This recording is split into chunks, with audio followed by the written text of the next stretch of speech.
do we go until 2:45? Right. Yes, most speakers speak for about an hour, and maybe you'll be interrupted with questions most likely, but prepare to speak for an hour and 15 minutes. The session ends at 2:45.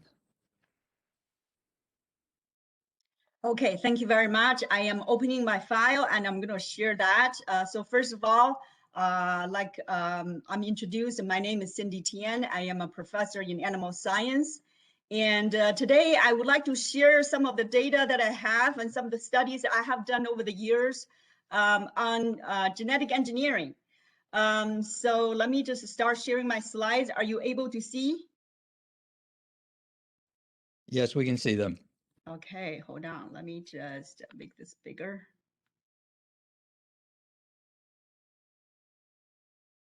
Okay, so I wanted to, discuss with you why GMOs are better for you and for the world. And basically, that will need us to dive into the topics of GMO and organics, what they really are. So we're going to define that. So first of all, I wanted to declare that I have no conflict of interest.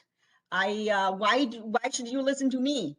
Well, I have been doing genetic engineering research since 1998 at UConn, so more than 20 years, right? So over the years, I have learned a thing or two about GMO, genetic engineering. So I want to share that with you.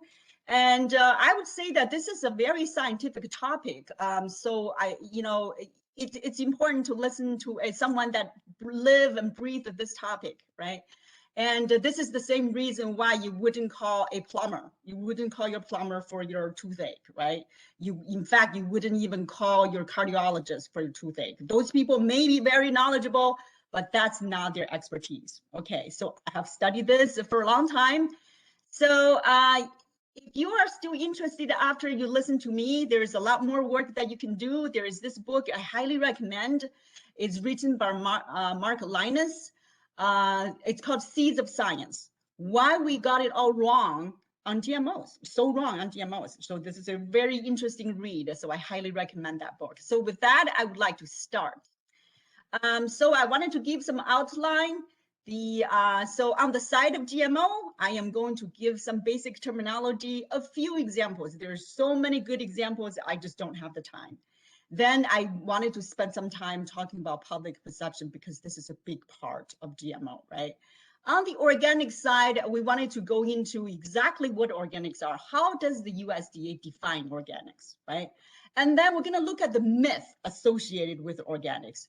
They are regarded as healthier, safer, better for the environment, and taste better. Are these all myth or facts, right? We're going to look into all of these things. Hopefully I will get there. So there are specific data for all of these things. So first, I wanted to give basic terminology. I want to bring everyone to the same level so we don't get confused. You can see that in this one slide, I am going to talk about 5 big words: DNA, gene, genome, chromosome, chromatin, okay? So we know that DNA is our genetic material, right? We pass our gene into the next generation through our DNA, and DNA is in every single cell of ours, right? So what is a gene? A gene is just a fragment of that DNA, right? This DNA is not just any fragment, it codes for something. It actually allows our cells to make a protein, right? So for example, the insulin gene allows us to make human insulin, right? So that's a gene. So in humans, we have about 20,000 of those. Okay, we have about 20,000 genes. So what is genome? Genome is all the DNAs, all the genes that we have in one species. So the human genome, for example, has about 6 billion bases. Okay, and in that 6 billion, only 1.5% is genes. Okay, that 20,000 gene is 1.5% of our genome. Okay, so hopefully I didn't confuse people. If you have any questions, stop me anytime. I would rather that we get something out of this instead of I finish, right? I'd rather not finish. So you can see our DNA in our cell. Every time we think about DNA, we think about this. These are chromosomes, right? Chromosomes are condensed DNA. Why they're condensed? Because they are only appearing when cells divide. The DNA are very fragile, very thin molecules. When the cells are dividing, the chromosomes will be, the DNA will be dragged around to different cells, right? So they better be condensed and be strong. So you can see that these chromosomes are strong. But usually our DNA is not in that shape, are not like strong rods, right? Usually our DNA are in this form. They're called chromatin. You can see each one of these, how thin they are. These are DNA threads, right? They are stabilized by some proteins. And there's like a huge ball of mass, right? That's in every single cell. And these thin threads, they break all the time. They get sewed, they get repaired. Wrong pieces are put back to the wrong places. That happens all the time. It happens as we sit here. So if you hear people say, oh, our genome is pristine, there's no such thing. There's no such thing as pristine genome. Okay, I wanted to make sure everybody understand that. So now we go back to GMO. We basically finished with the terminology. Any questions about that? Okay, so I think people understand it. Thank you. So we now go to GMO. So GMO stands for, everybody knows, genetically modified organism, right? That's a misnomer. Why? Because that's not what people mean. If you think about genetically modified organism, that's everything. So I will give an example, corn. When the indigenous people started using corn as food, they didn't find this beautiful big fat cob of corn. They found this. This is called the teosinte. The teosinte, look how small it is. It has only one row of kernel. It has very little starch, right? Over the years, the indigenous people took this teosinte and did some genetic modification and got these, right? Each one of these has their own use. If you grow these, you get these. You don't get teosinte. There is genetic change, right? There's genetic modification. Our indigenous people in Mexico, they did that, right? And then later on, farmers continue to do that, and they get all these varieties. There is genetic modification, okay? Other things, genetic modification is everywhere. Look at this other example. Wild cabbage has been modified to become all of these vegetables that we eat today. There's genetic modification. You grow these, you get these, you don't get wild cabbage, right? Same thing in animals. Dogs, we have all these different breeds of dogs. They all come from the wolf. So there is definitely genetic modification that people have been introducing in just about everything in life, right? Since the beginning of time. And even humans are genetically modified organisms. Why? Because in the human genome, we have about 10,000 viral genes, 10,000 copies. That's 9% of human genome. That's this 9% here. If you regard this big pie as the entire human genome, that includes all the DNA we have, 9% is viral sequences, 10,000 copies, okay? There's another 37%. They used to be viral sequences. They changed, but they were viruses before. You can see that we have a lot of viral sequences in our genome. What is the human part? We said 1.5% of our DNA is our gene. That 20,000 gene is in this 1.5%. So we are actually much more virus than we're humans. Okay, so we are genetically modified organisms. So we are GMOs. So what do people mean? That's, you know, you're saying, well, that's not what I mean, right? What do people mean when they say GMO? They mean that there is something that artificially changed, right? You use DNA technology, you artificially introduce them, right? So people, scientists, took DNA, bring them to the lab, cut and paste those and put it back into an organism. That's what people mean by GMO, right? However, we know that's not the right term, right? We really should call them genetically engineered. So you're purposely engineering those changes. And that word is actually pretty scary. Some people say, oh my gosh, you genetically engineering DNA is no longer safe, right? So USDA wanted us to use this new term, bioengineered. Well, you know, it really doesn't matter what you call it, right? It is what it is. It is genetic change. So in this lecture, in this seminar, I am going to still use the term GMO. I may use bioengineering or genetic engineering. I'm going to use these things interchangeably just because GMO is so frequently used. It doesn't mean that I regard this as right, right? So just because it's, everybody use that. So what is so special about bioengineering and genetic engineering? It's very special. Okay, so we can see that if you do traditional breeding to generate all these different varieties, we can do that within the species, right? So we have beef cattle, dairy cattle. If the dairy cattle has a disease-resistant gene, we want that to be in the beef, we can breed them, right? That you can do by traditional breeding. However, if there's a gene in the pig, you want to introduce that in the cow, you cannot do that, right? Not by natural breeding, you have to use genetic engineering. Even further, if there is a bacterial gene that you want to put that in the cow, you also can only do that in genetic engineering. So genetic engineering has no species barrier. It's very precise. I move one gene, that gene only lands into that animal. And it's very predictable. There's one gene, it's very efficient. Versus here, you do natural breeding, the next generation has 50% of genetic changes. You have absolutely no idea what you get, right? So it takes a long time, it's imprecise, and it's not efficient. So Steve, I see you raising your hand. Do you have a question? I do, because Yeah. one of the things that you said was that genes have an effect, including on other genes. And you say that this is entirely predictable when you make a change, and yet it seems like we don't really know enough to say that it really is predictable. Okay, so when I say predictable here, your question is going to be addressed in a little bit. I have like probably 15 slides for that, but I'm going to very detailedly address that. It's a very good question. I would never have thought about that, but that was a brilliant question. So this predictable is mean that we want this gene. We only want one gene, right? Instead of mixing the gene between these two breeds, we're mixing 50% of the gene. This one gene goes in. That's the predictability. So instead of, okay, I don't know whether in the next generation I get the trait that I was looking for or not, right? So that's what I meant by predictability here. So the other predictable effect we're going to talk about later. Any other question? That was a very good one. Okay, if not, you don't have to raise your hand. Just stop me. I'm happy to interact with people. So I wanted to just very briefly remind people that the GMO technology won Nobel Prize twice. The first time was in 2007. The second time was just last year, 2020.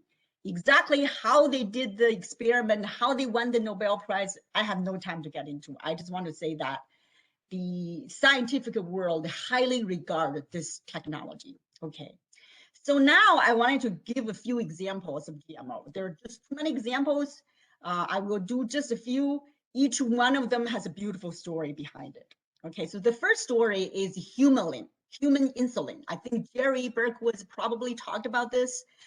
So if you have heard about this before, I apologize, but I wanted to review that. So human insulin in the old days was made only from pancreas in the slaughterhouse. You can see that this is a pile of pancreas. They're trying to extract the human insulin from that, right? You cannot control the quantity, quality, sanitation, or specificity. This is a mess, right? Gross. Today, human insulin are made by genetic engineering. Bacteria, you can see all these bacterial fermentation tanks. Well, how can bacteria make a human insulin? Well, because scientists use the genetic engineering technology, took the human insulin gene out, put that into the bacteria. Now the bacteria make human insulin, right? So these predictability, specificity, quantity, they're all very well controlled. This is called Humulin. Humulin is the first generation, the first ever GMO drug or product. This was approved in 1982. It is still being used today, has been used for safely for more than 40 years, right? So this is the first ever approved GMO directly used in humans. Any questions about this? Okay, so that is 40 years ago. Today, we have all gotten the COVID vaccine, right? The COVID vaccine is a GMO. Well, why? Because, well, this is the virus. Let's say this is the COVID virus, right? We wanted to generate vaccine from that. In the old days, when people generate vaccine, they can just use the whole virus. They deactivated or they attenuated a little bit. It changed a little bit, but it's very dangerous, right? These viruses may not be fully processed. They may give you the disease instead of giving the immunity, right? So people are shying away from that. So what do they do now? They use technology, right? They use a piece of the DNA or the DNA or RNA. They use a small part of the virus, right? They change the virus. So they do all of these things. These are genetically modified. They have to take the DNA out, piece them together, cut them, and then make the product, GMO.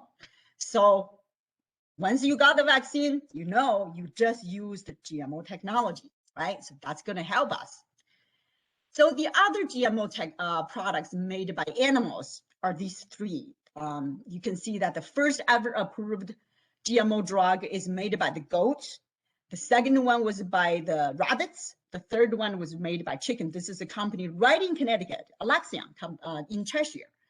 So all of these drugs made by these animals either do not have a alternative drug that's available to treat human diseases, or they don't have a very effective one. So all of these drugs are very important to treat human diseases in human medicine. Okay. The newest star of a GMO animal is a GMO mosquito.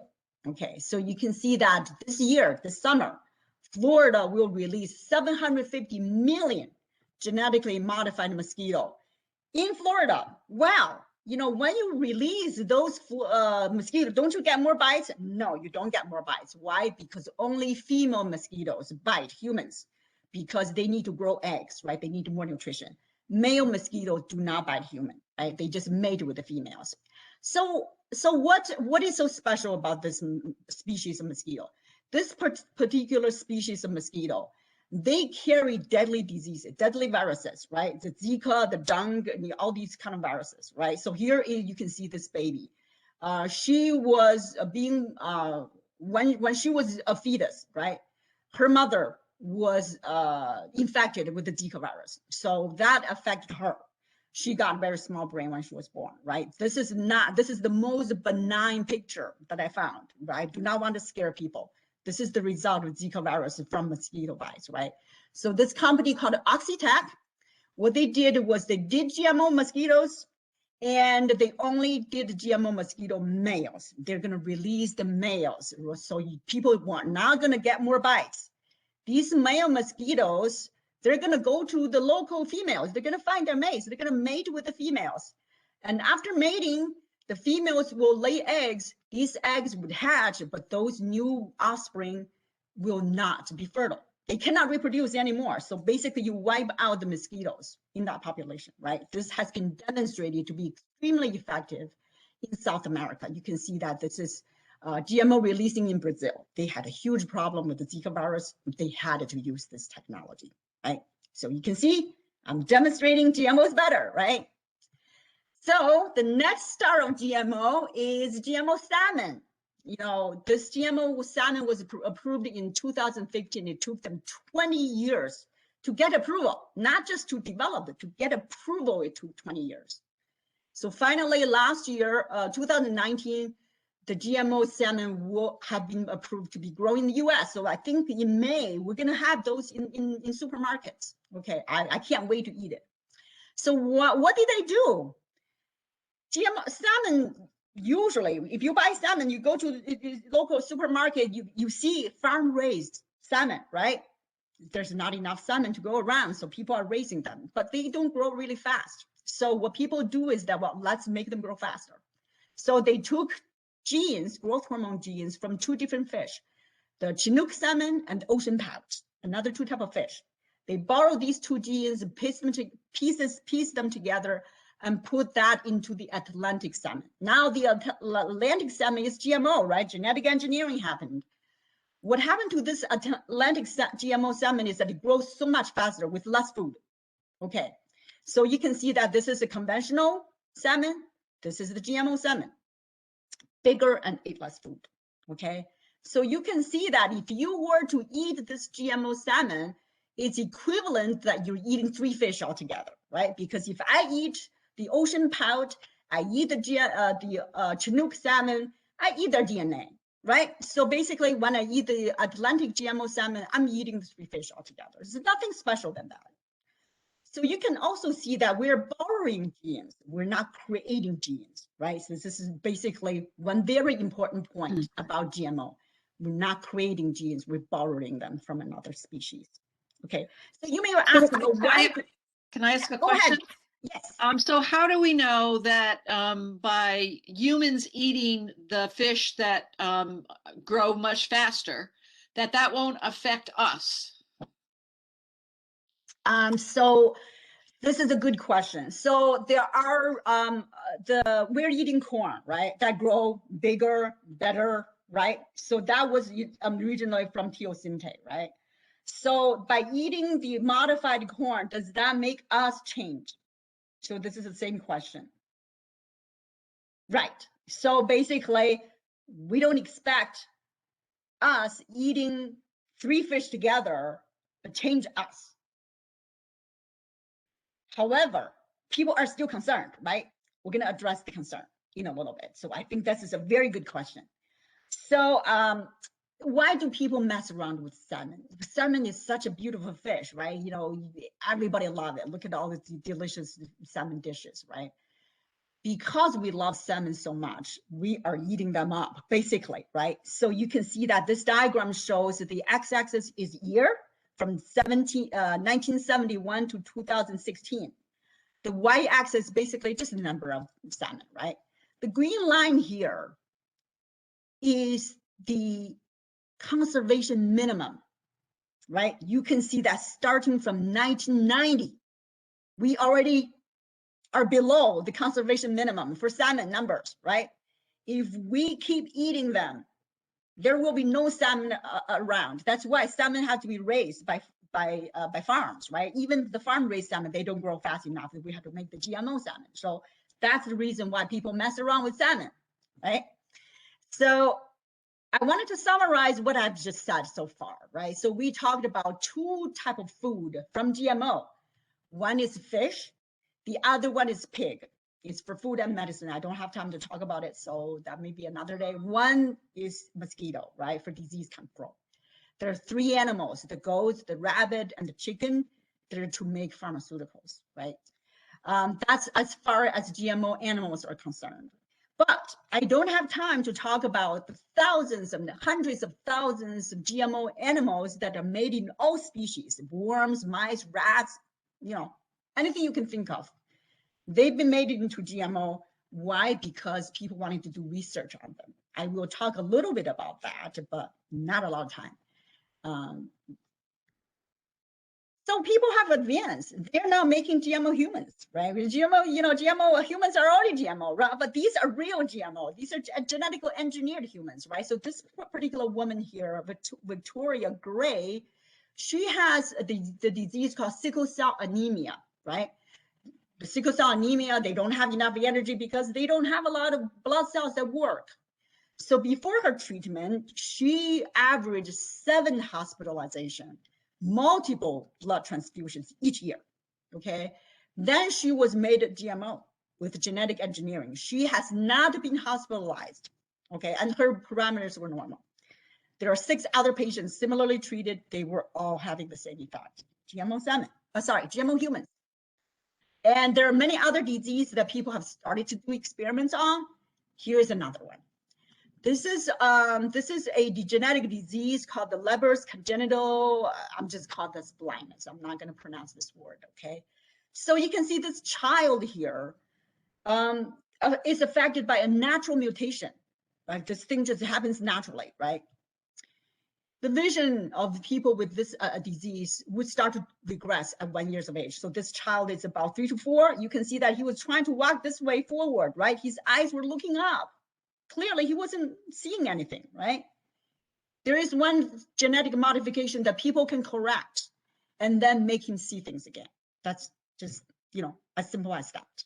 Okay, so this kind of experiment has started from kids that are very young. You got to start before they regress vision, right? You can see how important it is to correct this bad gene caused by natural mutation. Okay. So the research models, I'm gonna just talk a little bit about that, right? So I said many species have been made into GMO. GMO has been generated in many species, right? They are meant for research. So I said earlier, humans have 20,000 genes, right? The majority of the genes, we actually do not know their functions. So we can give these genes, human genes, to mice. Then we look for gain of function and loss of function in mice. And then we get a little bit idea about what these genes do, right? So that's for research. We also use the GMO models to study diseases, right? You can see this is a human breast cancer disease model made in the pig. So the pig will get human breast cancer. And disease model, cardiovascular, obesity, disease models have all been generated in other animals. Why? Because these diseases take decades to develop in humans. It's very hard to study. It's also inhumane to test drugs on patients, right?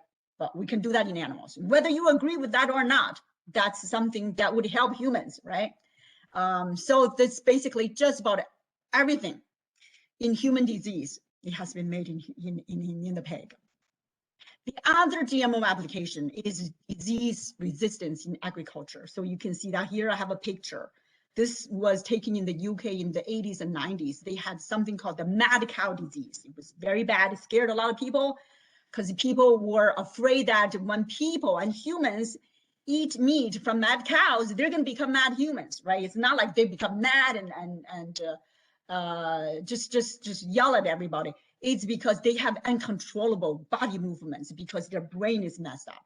Okay, so what the UK did was, because the public is so afraid, they decided to burn every single adult animal in the UK to try to eradicate the disease. That's not going to eradicate the disease. The young calves are still there, right? The only way to eradicate the mad cow is to knock out the mad cow gene. Then the animals won't get the mad cow, right? So the mad cow disease resistant animal have been made by GMO. Okay, there's also other diseases you can control. The mastitis that really cause a lot of pain in the animals, right? Those models have been made. The pig virus disease, I'm going to talk a little bit about that. Many things you can do with the GMO technology, right? You can make higher quality product, the GMO salmon, right? Grow faster, specialty products. So these are the other applications I don't have time to talk about. GMO, you do not really hear a lot of protests of GMO animals, right? So because GMO animals are made for studying human disease, producing, medicine for humans, they're for good purposes, right? People embrace that. But when it comes to GMO plants, people are extremely concerned. Why? Because healthy people have to eat these GMO plants, right? You can see how angry these people are, how scared they are. They demonstrate. They are passionate about it. Here's a gentleman staging a GMO die-in, right? And he holds the sign that has the skull and crossed bones, which is the sign for toxic. GMO has never been shown to be toxic, right? Clearly, this gentleman didn't study this very well, right? So he is just doing this because of emotion. And let's take a look and see why people make GMO plants, right? And the other thing that I wanted to say is, before we talk about GMO plants, is that in the internet, if you just Google GMO, you see all these scary photos, right? Describing GMO. These scientists don't do any of that, right? These are lay people that are trying to imagine how GMOs are made, and they portray something that is so hideous and so scary about GMO. It's meant to scare other people, right? And that worked. Why? Because GMO is perceived as Frankenstein science, right? In popular culture, and scientists produce hideous stuff. Why do people do that, right? So we're going to use a few examples to debunk that. So I wanted to just give one sentence to summarize the GMO plants. They are made to be sustainable for agriculture, for our environment, right? Most people do not know that agriculture is a huge burden for our environment. And if we keep on going with that, our environment cannot sustain, okay, the way we produce our food. And we cannot say, oh, this is all the fault of big ags, right? The big ags pollute our environment. It's all their fault. No, it's not. We as consumers, we have every responsibility for what's going on today. I'll give you one example. When we go to supermarket, this is what we see, right? Beautiful, perfect, 100% great uniform product. That's not nature. This is nature, right? Why? Because we go to supermarkets, we don't buy that, we buy these. Even when we buy these, we pick around. There is a small ding, no, we don't want that, right? So that sends a very strong message to supermarkets. Consumers want cheap food and perfect food. They're gonna press farmers. You cannot give me these. You give me perfect things like that. What do the farmers do? In order to produce one of these, I may have to produce 20 of these, right? Therefore, how do I support my family? By getting rid of the other 19 fruits that I produce. I have to constantly improve efficiency, improve productivity, incorporate technology. So we as consumers, by our choices, we have every responsibility to what's happening today. Okay, so I just wanted to get it out there. So first example of a GMO plant is this GMO potato approved in 2016 by the FDA. So this potato is meant for late blight disease resistance. You can see that this potato is infected with a late blight. You cannot eat that. This particular disease was responsible for the Irish famine in the 1800s, killed a lot of people. So you can see that in this field, there is GMO potato. There is conventional potato. These are affected with the late blight disease. In the old days, before GMO, all you have to do in order to salvage this is you spray a ton of pesticides, okay? Today, you do not have to spray the pesticides. They are naturally resistant because they carry a gene that was taken from a wild relative of potato. No new genes created, taken from the wild relative of potato, inserted into the russet and Atlantic varieties of potato. That's what you get here, okay? The one thing that you get from this is that they are resistant. They will not get these ugly spots, right? The second thing is that these GMO potato, when you bake them, when you cook them, they actually produce another chemical less than the regular potato. This chemical is a possible carcinogen, right? The GMO potato produces less of that carcinogen. So basically, there are two mechanisms in this one example that you are going to, if you use this GMO potato, number one, you're going to be exposed to less pesticides, no disease. Number two, you're going to produce less potential carcinogens. That actually is safer and healthier than the conventional variety, right? So did I demonstrate GMO is better? Okay, all right. So next example. We probably have heard of the concept of virtual water, right? Virtual water means water embedded in the things that we use, right? So for example, you drink a glass of milk, you already used up 200 liters of water. If you eat a hamburger, you use 2,400 liters of water because that much water is embedded in the production of that, right? And as a result, agriculture uses the most water compared to all the other things in life, right? We think about using water, we think about drinking water, flushing the toilet, taking a shower. That's nothing compared to what agriculture uses. You can see this diagram here. In domestic use, this orange line here, very little. Agriculture use, 70% of all the water used is for agriculture. How sustainable can that be, right? In fact, some people call water the new oil. Oh, it's much, in my mind, it's much worse than oil, right? Countries go to war for oil. However, do humans need oil to live? No, we do not live without oil. If we have no oil tomorrow, we'll live, right? Life will be inconvenient, but we can live. We live for thousands of years without oil. How long can we live without water, fresh water? That's the question. So water is more important than oil, right? Agriculture uses a lot of that. So you can see water is a huge problem. In the US, we see these dried water beds. We see agriculture land. If you don't water it, you get these yellow things, right? This is only in the US. We're blessed with a lot of rainfall. Think about Africa.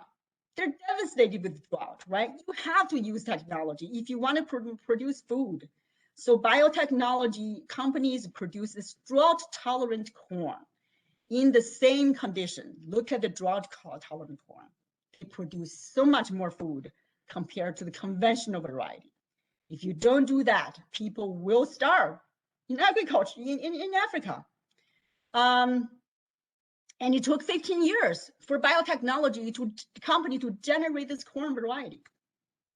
Another example, for humanity reasons, also in Africa or in developing countries, right? There is a huge problem among children for vitamin A deficiency.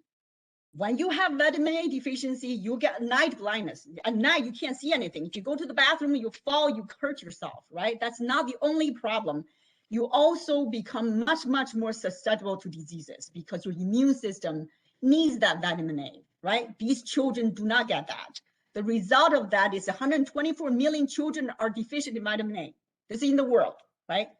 There's 1 to 2 million deaths each year caused by vitamin A deficiency, right?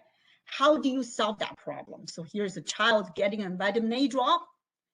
You make this into, you put vitamin A gene into the food that they do eat, right? Which is rice. They eat a lot of rice. So a serving 4 to 7 ounces of rice, of golden rice. This is the golden rice too. This is the conventional rice. If the children eat a 4 to 7 ounce per day, that's going to satisfy 90% of vitamin A requirement. It's that simple, right? So this is finally was approved in 2018 in the US. Well, in the US, we don't really have a vitamin A deficiency problem, right? This is more of a problem in developing countries, but the USDA approved it to support it. So this technology, you know, when I was talking about this in my class, somebody would say, wow, why don't you just give them vitamin A pills? Well, it's not that simple, right? If they had vitamin A pills available to them, there won't be 1 to 2 million children dying from this deficiency, right? There are other people that are asking, well, will the golden rice be more expensive than the white rice? No, it won't, right? Because these scientists, these inventors of the golden rice, they donated the technology. They have specific contracts with all the countries that want to grow this. You have to make this as cheap as white rice, right? So the Philippine government has taken over the project. They are developing it because the Philippine government has much more money for it, right? What's the result? Filipinos come out in droves sabotaging golden rice research field. These people are angry because they were fed with wrong information. The rice will cause them cancer, infertility, Alzheimer, all diseases, right? If I hear that, I probably would do the same thing, right? Did these people study the benefits and study the risk of these rice? Probably not, right? They reacted based on emotion. So these are examples. These are small varieties of examples, right? There are bigger varieties, which I will go into, but I wanted to pause here to see whether we have questions or not. I'm also looking at time. Okay, so if there's no question, I'll keep going. Those examples that I gave about, you know, golden rice, potatoes, and stuff like that, they are small varieties of GMO. There are 2 big GMO varieties that are grown everywhere. Okay, so you can see these 2 big things are BT, insect resistant, and HT, herbicide resistant. Unfortunately, today I don't have time to talk about HT. I'm just going to talk about BT. If people wanted to stay around after that and we talk about BT, I'm happy to do that because it has to do with a highly debated issue today about glyphosate. This is something that I have a lot of data for. I will just say here that glyphosate is just very safe. There are all these claims about glyphosate causes cancer. That is totally false. Okay, so I'm going to talk about BT today. You may have heard some of the BT from Jerry. I will review that if this is something that you've heard. So BT, what is BT? BT is a bacteria, Bacillus thuringiensis. Giensis, right? It's a mouthful. We're just going to call it BT. This bacteria, BT, makes a protein called BT. Okay, this BT protein is a very magic protein. What it does is that when insects eat that, it's going to cause the insect guts to leak. The insects will then die. So organic farmers have been using this BT for years as a pesticide, insecticide in their farms, right? You can see here, you can buy BT and then you spray it. This is made by bacteria. Well, how do the organic farmers do? They spray bacteria. The entire, it's natural, right? They spray the bacteria. Well, if it rains, then they have to spray again, right? The genetic engineers came in. They're like, well, what a great idea. Let's borrow this idea. We don't have to spray the whole bacteria. We just use that gene, that BT, that's useful, right? Let's take the BT out of the bacteria, put that in corn. Now the corn makes BT, right? The corn makes BT, and when insects bite the corn, they're gonna die because their guts are gonna leak, right? They're not gonna make a huge hole. So the result is that you have this BT corn, GMO corn, perfect. You have this conventional corn, lots of bites and lots of molds, right? Who wants to go to supermarkets and deal with that? You probably, when you see that, you never go back. You never eat corn again, right? That's the result. Okay. So you may say, this BT, it kills insects. Is this going to kill humans? No, it won't. Why? Because humans, we do not have the receptor for BT. We cannot react to it. It just passes through our gut. Okay, that's why organic farming can use it. Okay, so any questions here?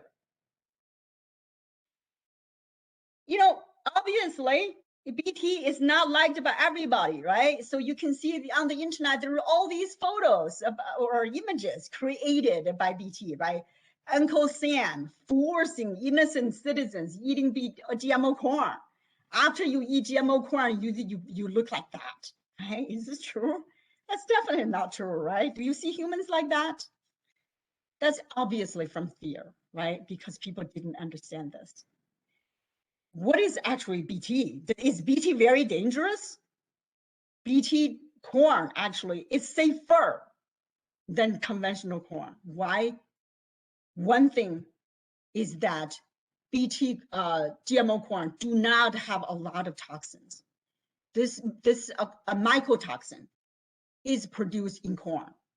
The mycotoxin is very toxic to humans and livestock. Lots of long-term and short-term toxicity, immune deficiency, and even cancer. That can all be caused by mycotoxin from corn. How do corn have mycotoxin?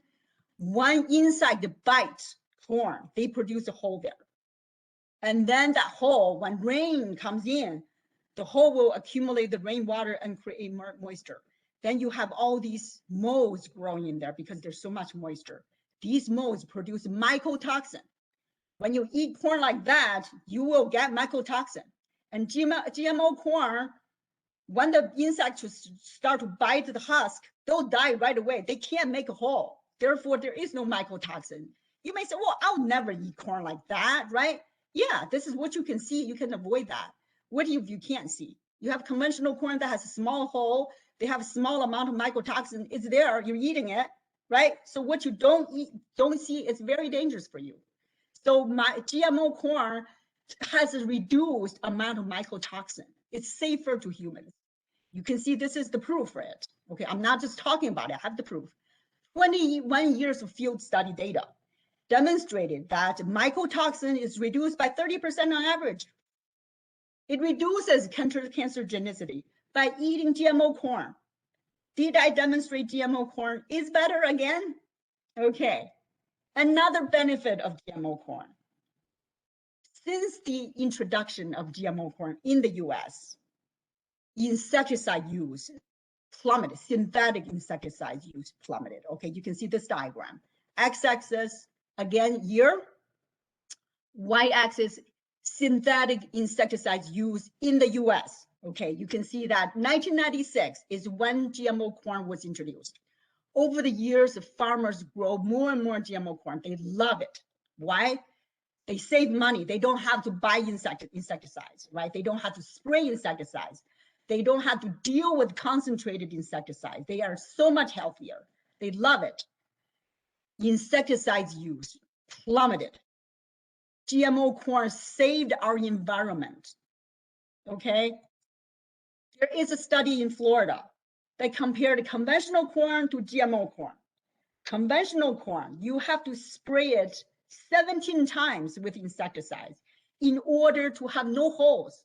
Okay. Every week, a spray. GMO corn, 3 sprays every month. Which one do you choose? I choose GMO. It's a no-brainer for me, right? 2 benefits. Insecticides use less, farmers benefit, I benefit, environment benefit, okay? And less mycotoxin. So that's the BT corn. In the US, I don't have time to talk about the others. I'll just give those to you. Every single one of these 12 varieties of GMO plants approved in the US has a beautiful story behind it. It's a beautiful story. It's better than conventional. Why? If it's not better than conventional, we would never go the distance to make the GMO corn, the GMO plants. The GMO plants have to be better in order for us to make the GMO, right? Why is that exactly they're better? I don't have time to talk. I just gave you one example, right? The GMO corn. So starting from this year, we started to require labeling because, you know, public they just had enough of this, right? They wanted to know.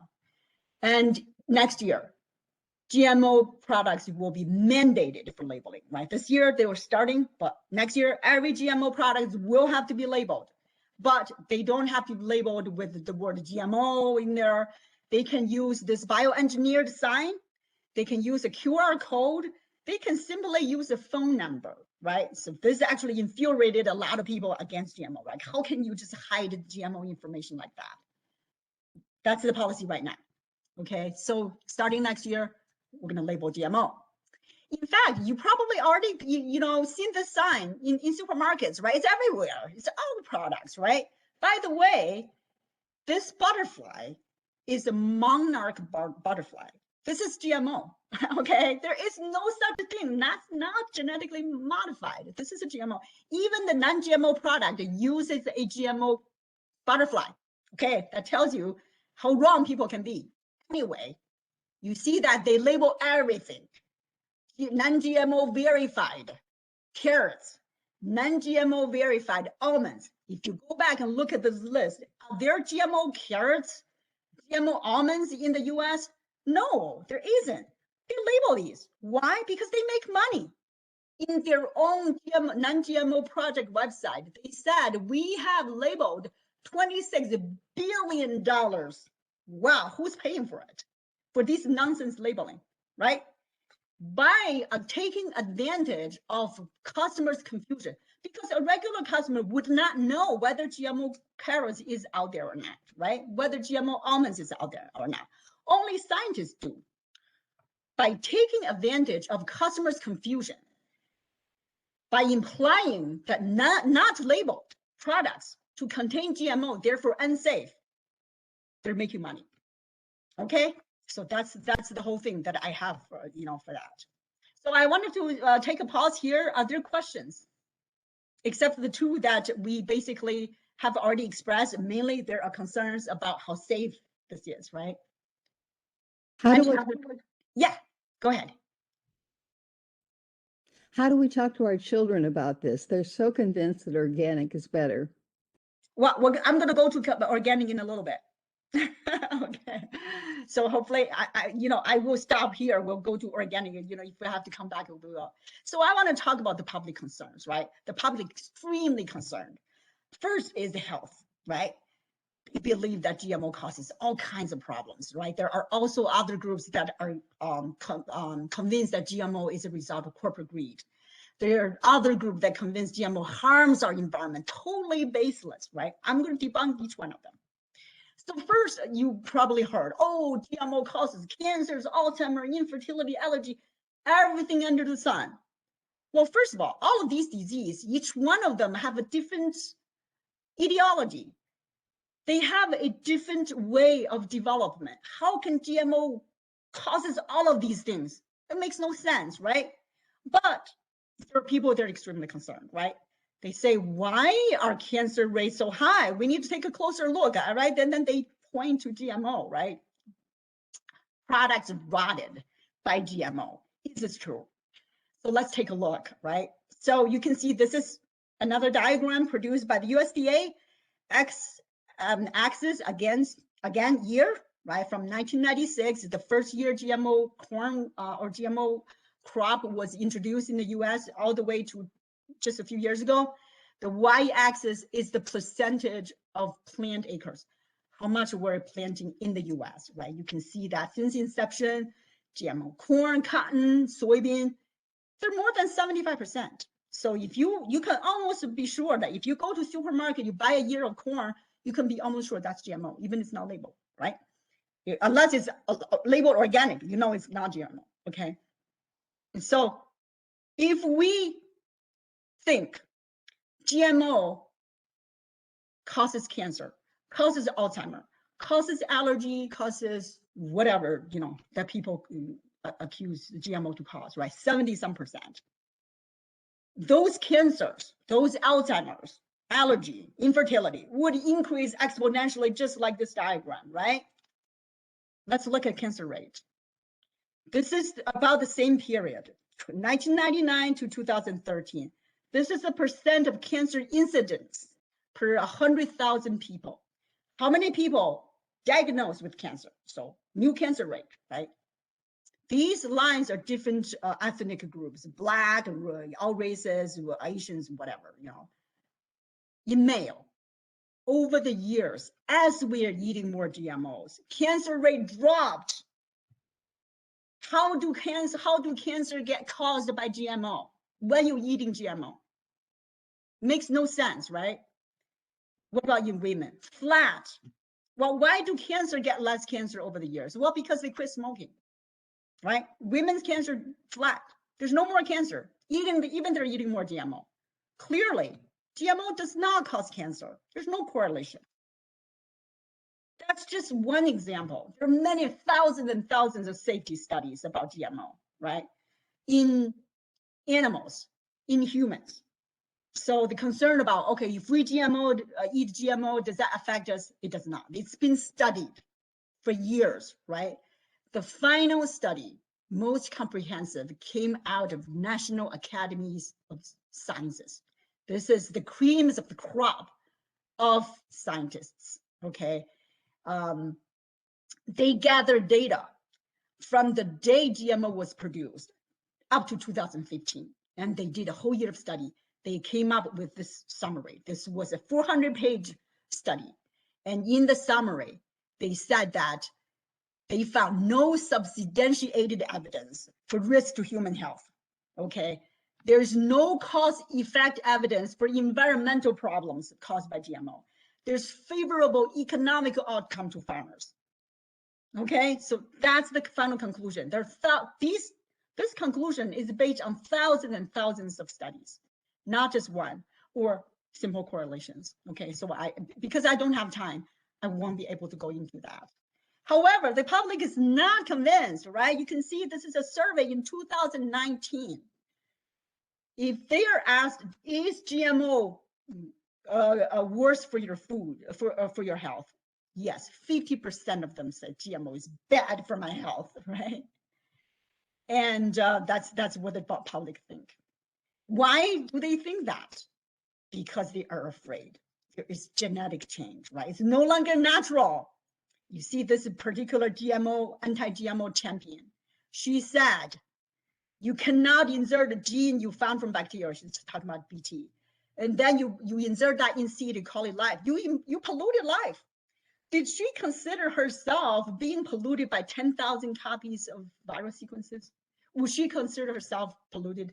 Does she still consider herself natural? Natural is not the standard for safety, okay? We can give you an example. Tobacco is natural, right? It's grown naturally. However, it causes 40% of all cancers in the US. It's actually very interesting for Europe to ban GMO, but they're smoking. More people smoke in Japan, right? But they're using natural products. They banned GMO. Okay, now I come to the question that Steve asked, finally. So Steve being a computer scientist, right? So when you do computer coding, you have intentional and unintentional consequences, right? It's very similar. You know, genetic codes is very similar to computer codes, right? So when you modify these codes, are you going to have these consequences, right? This is a very good question. Never thought about it. It's great. So I'm going to address this in several different aspects. The first one is even this is not what you asked, I'm going to talk about intended consequences, okay? So computer coding, there are a lot of people with malicious intent, right? They have low cost. All their cost is their time. They're trying to make these viruses, worms. They try to sneak into other people's computers. They steal information. They gain some advantages, right? When it comes to genetic modification, changing genetic code, it's not that simple. First of all, genetic code change cannot be done by any individual. It can usually be done by companies or government or universities, people that have a lot of money, because it's very expensive, right? If these are developed by governments or universities, they must be peer reviewed. If you have a malicious intent, you will never get the money from the government, right? So you won't get the malicious intent. For companies, they have to make profits, right? So if they wanted to make some malicious product, they want to make money out of it. Do you think that's going to work, right? So they're going to make something that's good, and so people can buy it and make money for it, right? So you can see that because of the high cost, it's impossible to have intended malicious intent. And it's there also, even you make something, it's very hard to propagate. This is a biological thing, right? You have to grow them in field. People will know if you grow something malicious. And it's highly regulated by the government. So these two things are very different when it comes to intended consequences, right? So basically, making Frankenstein GMO is just virtually impossible. Okay, unintended consequences. You are borrowing a gene from a species, you put it in a foreign background, right? Are you creating something that you do not know, right? This is a very good question. So first of all, how do people manage that risk, right? So they manage that by doing a lot of study. So they have to be highly regulated. You have to show years of development and years of study, right? So you have to show that they're safe. So that's what we have now, right? Most of these genes are borrowed from like a species. It's already been there for thousands of years. It's safe in that species, right? So we borrow that, we expect that to be safe, even though it may not, because it's in the foreign background, right? Other gene modification we do is that we wanted to repair bad genes, like the sickle cell anemia, right? We repair that. That's for the good consequence, right? However, let's say when you borrow a growth hormone gene from Chinook salmon, you put it in the Atlantic salmon in a different background, will you have unintended consequences? It's possible. However, this is what I show you how much hoops GMO products have to go through, right?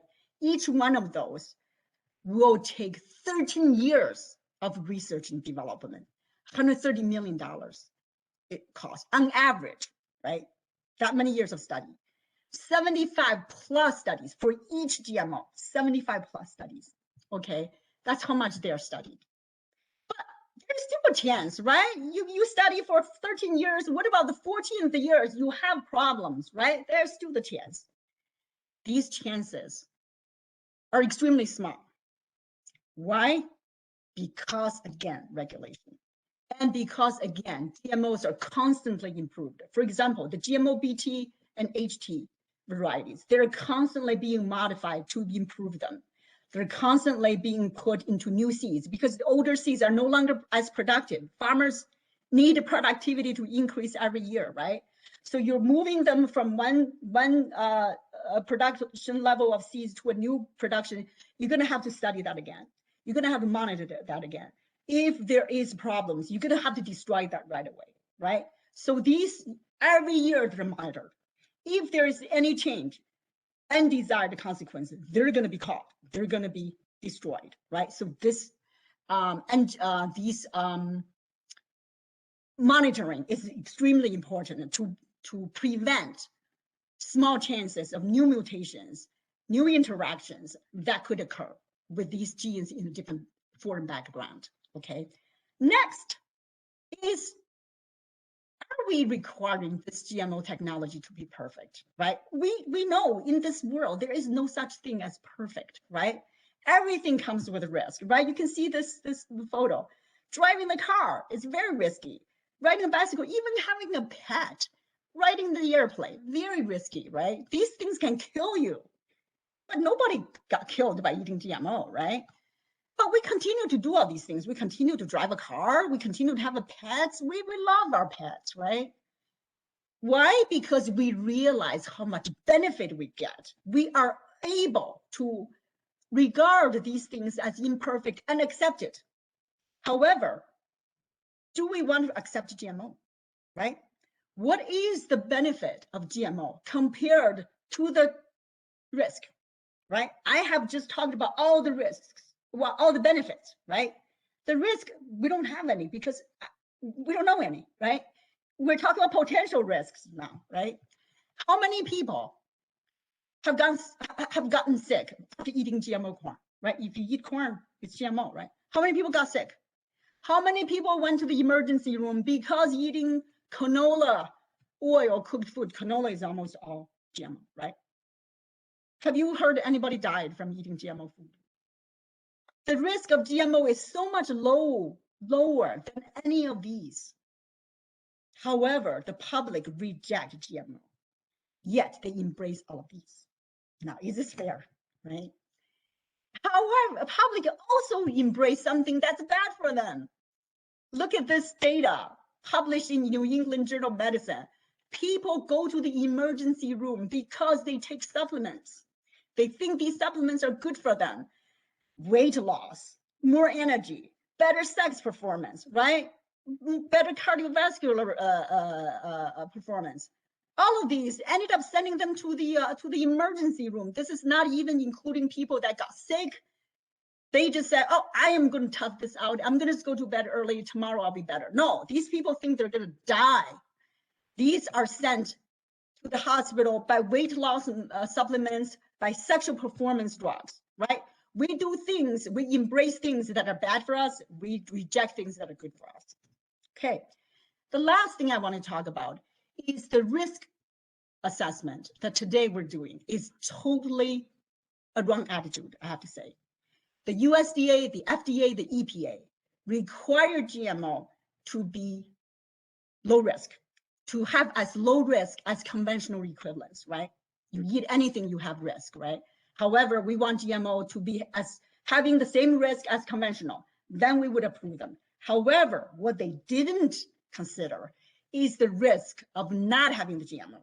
If we don't have the GMO BT, we're gonna have a lot of more insecticides sprayed in our environment. If we don't have the GMO, we're gonna have lots of mastitis cows, right? I'll give you this one example, a recent GMO produced in the pigs, right? This, you may think this is gross and scary. This is the least scary photo I found online, okay? Because I don't want to gross you out and scary. These pigs got the disease called porcine reproductive respiratory syndrome. This is the most costly disease in the porcine industry. Why? Because when one animal is found to have the disease, the entire farm should be killed. Even there are pigs that didn't get affected, didn't show disease, right? They're all died, they're all killed. Think about the animal welfare issue right here. Scientists created this variety of pigs by GMO technology. They will never get this virus. Would you buy meat from these pigs? Or you want to buy meat from these pigs? You're saying, oh no, we didn't eat meat from these pigs. These pigs are killed, right? The entire farm is killed. Yet this comes back every year. How come they come back every year? It's still in the farm, right? We are eating meat like that. So what's the risk that we're not talking about by eating these, by not approving GMO?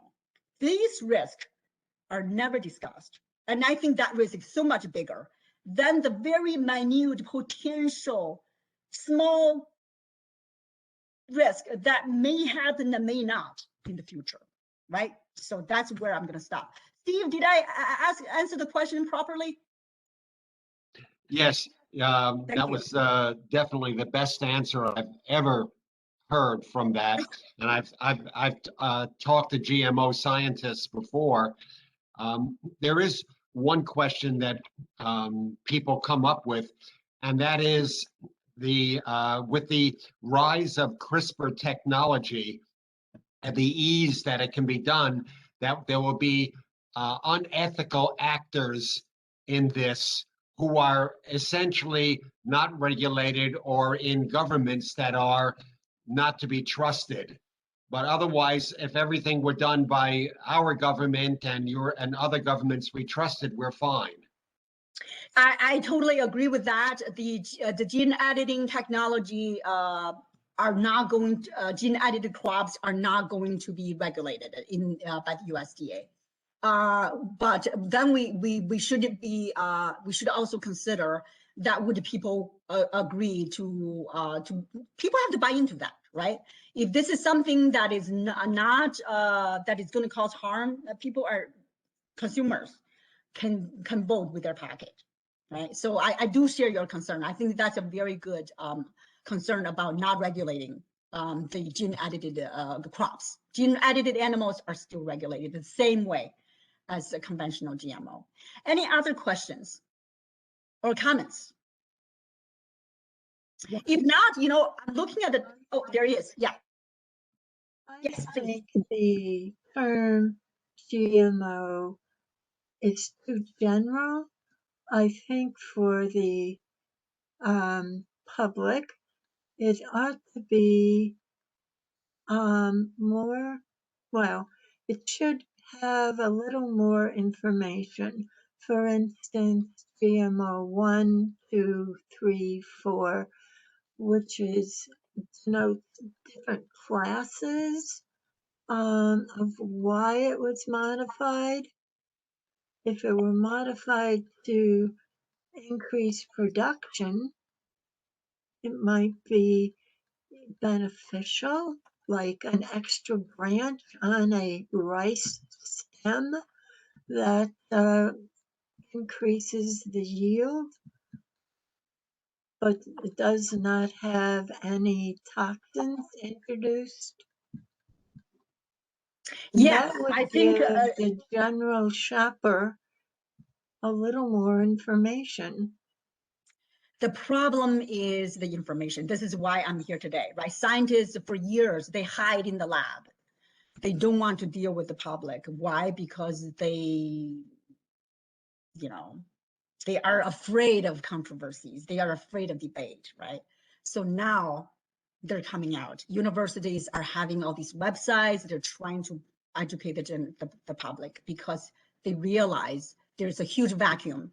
And that vacuum of science-based information, that vacuum is actually filled by people with malicious intent and spreading rumors about GMO, right? So I totally agree with you, Judith, that there should be a lot more information. And this is why people like me came out of the lab from hiding. So I don't think I'm going to be able to talk about corporate greed and environmental issues. I wanted to go to, oh, actually, I wanted to say a few words about this. So we talk about the information being provided by people with wrong understanding or even with, you know, fear, bad intention, right? This is one example. This is a new movie released just last year in October. Okay, as I was teaching my course, it was released. This is this guy. It's a movie. The director called it based on the true story. Okay, to his countrymen. This is a Canadian man, countryman. They call it based on lies. Okay, there are many lies about this movie. So this person is called Percy Schmeitzer. And so what he did was he has a huge farm. He has a huge farm. So he has more than 1,000 acres of land, right? That he grows canola. And what is 1,000 acres? I do not know. So I have to convert this. 1,000 acre is equivalent to more than 700 football field. Huge, right? So he has that much land. He grows canola only on that land. And he didn't buy a single GMO canola seed. However, every single acre of his land is grown with GMO canola. So he was sued by the company. The company is Monsanto. Monsanto said, we spent millions of dollars developing the seeds. You just grow them? That's not right, right? Other farmers pay for that, and you have to pay too. So he was taken to court, and he fought it. He fought it all the way to the Canadian Supreme Court and lost all the way to Canadian Supreme Court. A movie is made for someone like that, okay? What is his claim? How did he get the GMO seeds? He got it somewhere, right? He said, I have land by the road. Some trucks passed the road and they probably spilled some GMO seeds on the road. That may be true. However, that should not spread into 1,000 acres, right? Evenly. How did that happen, right? And then his farmhand tested against him. He told the farmhand to collect the GMO seed and spread elsewhere and grow them elsewhere. So you can see he did cheat that. He did not buy the GMO seeds.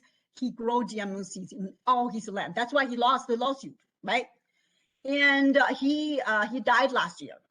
The director, why does he make the movie? He loves the story, right? He said, I believe every word he said, Percy said.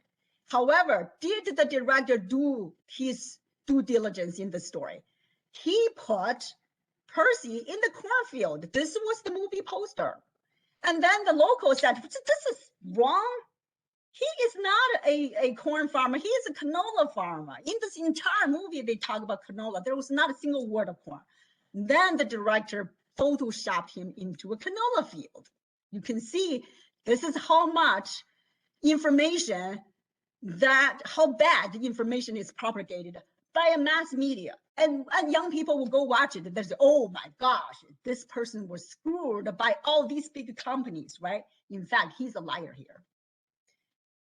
So even though he lost all the way to the Supreme Court, he was awarded the Right Livelihood Award in 2007. What is this Right Livelihood Award? It's called the Alternative Nobel Prize. Wow, great for this lawyer. He was invited to more than 40 countries to spread his false stories and was given millions of dollars in donations. In fact, some people wanted to audit to how he used the donations. Anyway, he died last year, right before the movie was released, right? Why does the society do all these things to such a liar? Because they love the story of David versus Goliath, right? Goliath is Monsanto, is hated by everybody, and they support him, not because of the facts, just because he was going against Monsanto. That's it. Okay, so I am not going to talk about the other rumors out there. These award-winning documentaries, look how many awards these things won. All of them spread rumors, false information about Indian farmers. Okay, so I don't have time to, because I want to go to the organic part. People said bees are killed by GMO. No, look at the bees. Bee numbers increase. Sorry. So I'm going to go to the organic part. So organic food, right? Worshipped by many young people, your children. People believe organic food is more nutritious, healthier and safer, better for the environment, tastes better. Are all these true, right? So it sounds like a no-brainer choice. That's why people choose those, right? So first of all, when people see the sign, they feel immediate safety, right? This is safer. But I want to say that the USDA does not certify organic, right? People say certified USDA certified organic. USDA does not certify any organic food. They set the standards. They hire third-party commercial entities to do the certification. These are commercial entities. There are lots of fraud, okay? That's number one. And also, farmers don't have to be certified. They can just establish a trust. In local farmers market, they can just say, we have organic food. This is organic. You buy it, okay? They don't use the USDA label. It's totally legal, right? Third, what is organic? Okay, so organic was, the Organic Act was established in 1990 by Congress. Why? Because before 1990, there were so many people selling organic food, making outrageous claims. Actually, a lot of people got sick eating those quote unquote organic food, right? So the government said we got to set up a national standards so nobody is cheated. It took them 12 years to get the standards finally approved and set up, right? The USDA established standards to regulate how foods are grown, handled, and processed. You can see there is no such thing about, they didn't say anything about safety, nutrition, environment, or taste, right? In fact, on the USDA website, previously, they had this specific statement that says the USDA does not certify nutrition value or safety. This statement was taken out in the new website. Why? Because organic people don't want that statement, right? Because when people know about organic, they're not going to buy it.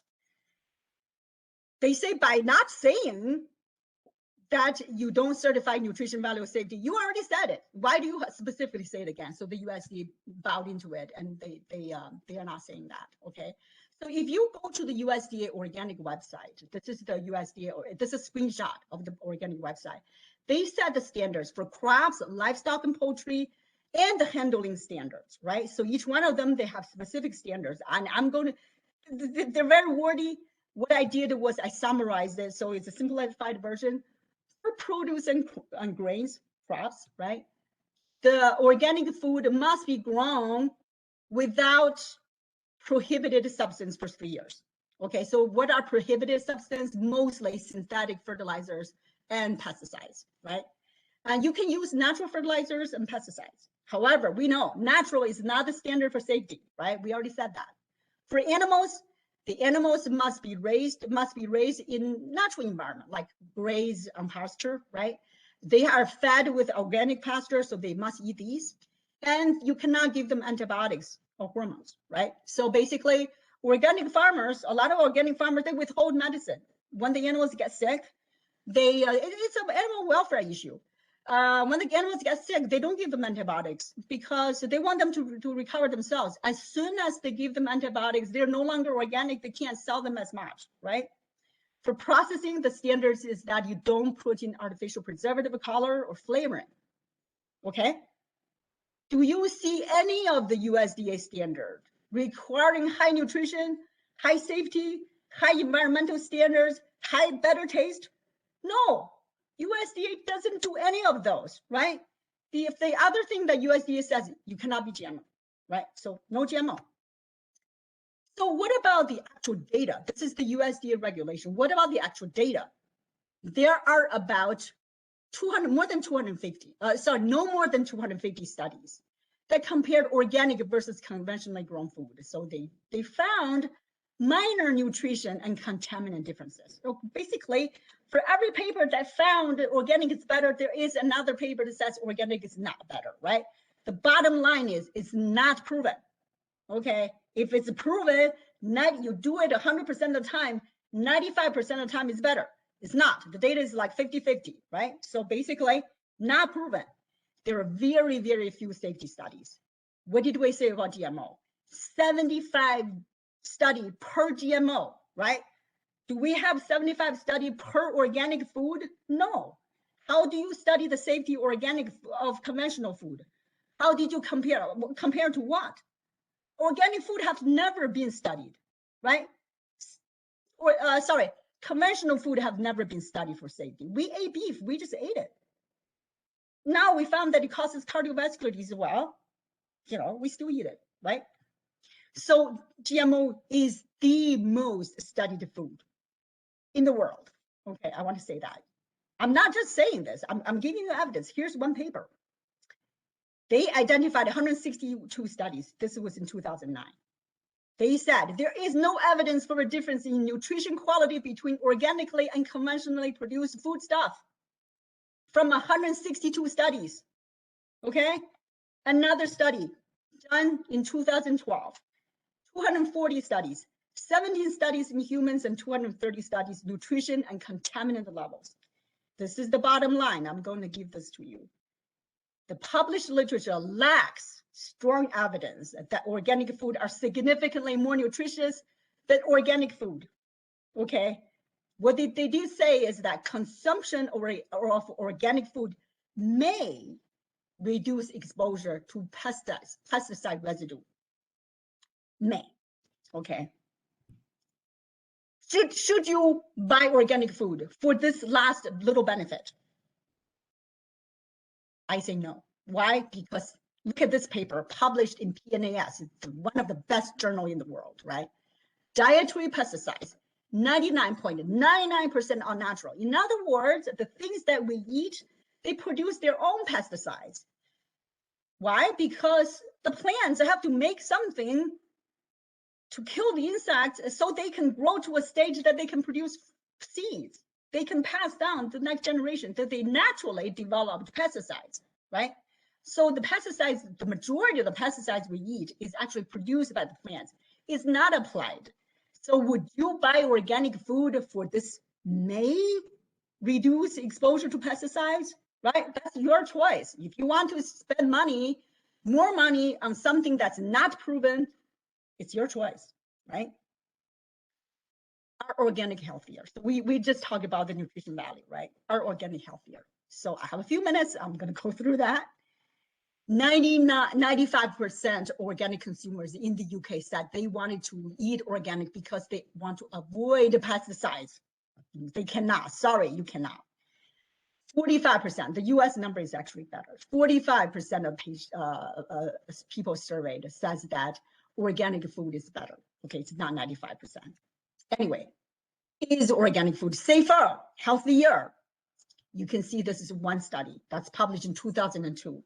They compared different nutrition values, nutrients between, let's see, organic and conventionally grown, right? They found higher, increased nutrients in organic, same, lower nutrients. The data are everywhere, right? Nutrition value, not really, not better. Safety. They are studying in rats and mice and rabbits, weight gain. Of course, in that time, they probably view weight gain as a good thing. Weight gain and reproduction, young surviving, mortality of newborn. You can see that greater weight gain, superior weight gain, shorter lifespan, worse health from organic. No difference, no difference, no difference. Greater, better, no difference. Worse, lower mortality from organic. So basically, again, when it comes to safety, the data are everywhere, right? It's 50-50. It's unproven. Again, I want to say that. So the organic industry knows that, okay? And in fact, before the 90s, organic didn't really hurt a lot of people, still does. They wanted to change that image, even though the younger generation love organic, right? But the organic industry wanted to keep that image, want to keep that illusion. What they are trying to do, they're trying to recall food that are found to be bad in the health food. We can see that in 2012, 64% of food recalls were related to health food. In 2015, 65% recalls were related, okay? Who gave the data? This is a company called Stericycle. Why do they have the data? Because when companies produce the food and it's found to be contaminated because they use composted manure to fertilize the organic food and they don't have a good way to clean it, there's bacteria in there, right? But the food is already produced. They're going to call this company to get rid of those. That's why this company has all the data. The majority of the food were health-related food. So that's how the organic industry keep the image of organic not hurting more people. If they didn't recall these, they are going to have a lot of people getting sick. And so I'm going to give you some example here. This is not very early. This is 2015, right? 31 people infected eating organic sprouts, chia seeds. 33 people infected with Shika toxin in 5 states. In 2006, 199 cases eating 3 deaths. Okay, 31 cases of kidney failure, all eating from organic food. Okay, is organic healthier? What if those titles changed into GMO? GMO caused 31 people ill. GMO caused the 31 case of kidney failure and 3 deaths. What's going to happen? The GMO industry will be banned right away, right? What happened to organic food? Everybody loved it. Everybody worshipped it. What kind of misconception do we have in order for us to do what we do? So I'm running out of time. I was going to give you examples about cancer and organic. So do you guys wanted to look at this study? Oh, yes. Okay, so when I was teaching this my course a few years ago, oh, actually, this is not that. 2018. I watched TV in the morning, and the TV anchor was excited to announce this study published in a good journal.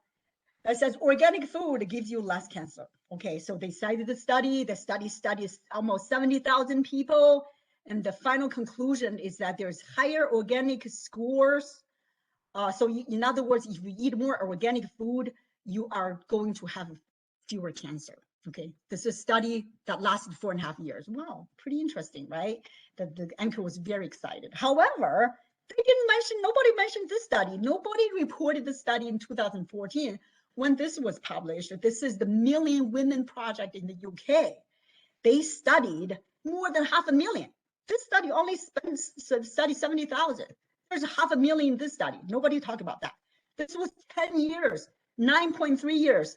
This was only 4.5 years, right? This study is much more credible. Nobody talked about this. Little, it's because the conclusion is so uninteresting. It's not what people want to hear. Little or no difference in the incidence of cancer associated with consumption of organic food. Oh, sorry about that. Nobody wants to hear that. Except for possibly non-Hodgkin's lymphoma. In other words, eating organic food doesn't do very much for you, okay? Non-Hodgkin's lymphoma is a little different. It's a very complex story. You know, I don't want to talk about this, but I wanted to say that, you know, don't count on eating organic food and not getting cancer. That's not going to happen. Organic food use, organic agriculture uses very dangerous things. I said natural is not safer, right?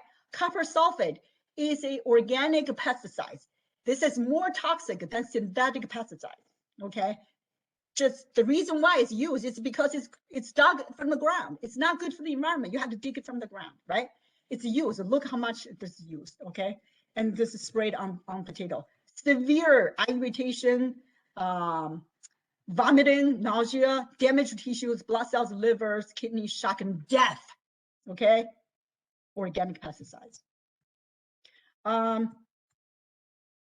Another study published by the USDA, the first time ever the USDA looked at organic fruits and veggies, okay? They wanted to see whether there is more residues of pesticides in organic food. So they bought food from supermarkets.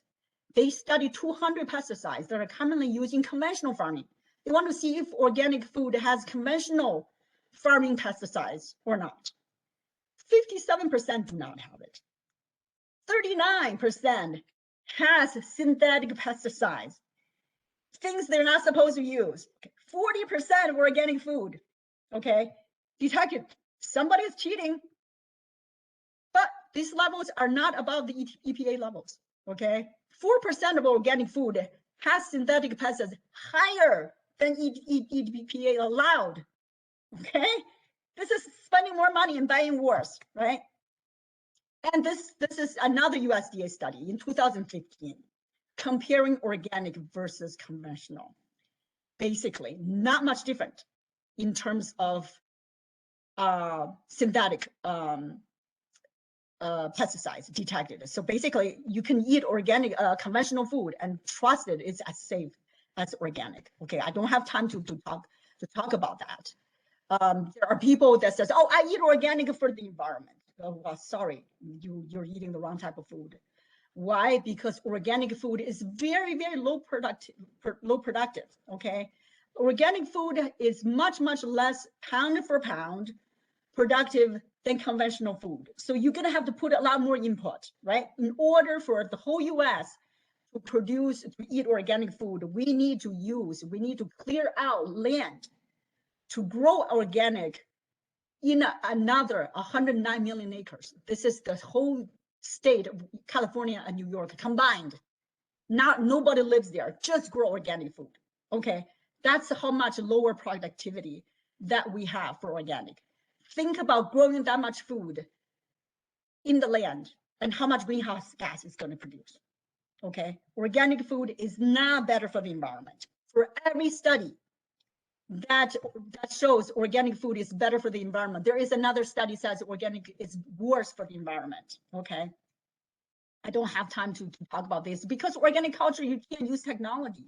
Therefore, it's lowly efficient. And organic tastes better, that's even worse, right? Taste is not whether you grow this, how you grow this, right? We said organic is a farming method. How food tastes is how ripe they are, how you preserved it, how you processed it, right? If you have this food, even though, if you have this, even if this is organic, it's not gonna taste good. So just to say the organic tastes better, that's just nonsense, right? And there are Cornell studies that they tested people about this and nobody can tell what is organic, what is not, right? So I wanted to say all these myths about organic, none of these is proven. Organic is not more nutritious, it's not healthier or safer, it's not better for the environment, does not taste better. So I'm running out of time. I have a lot more to share, but you know, I'm gonna stop here. So questions?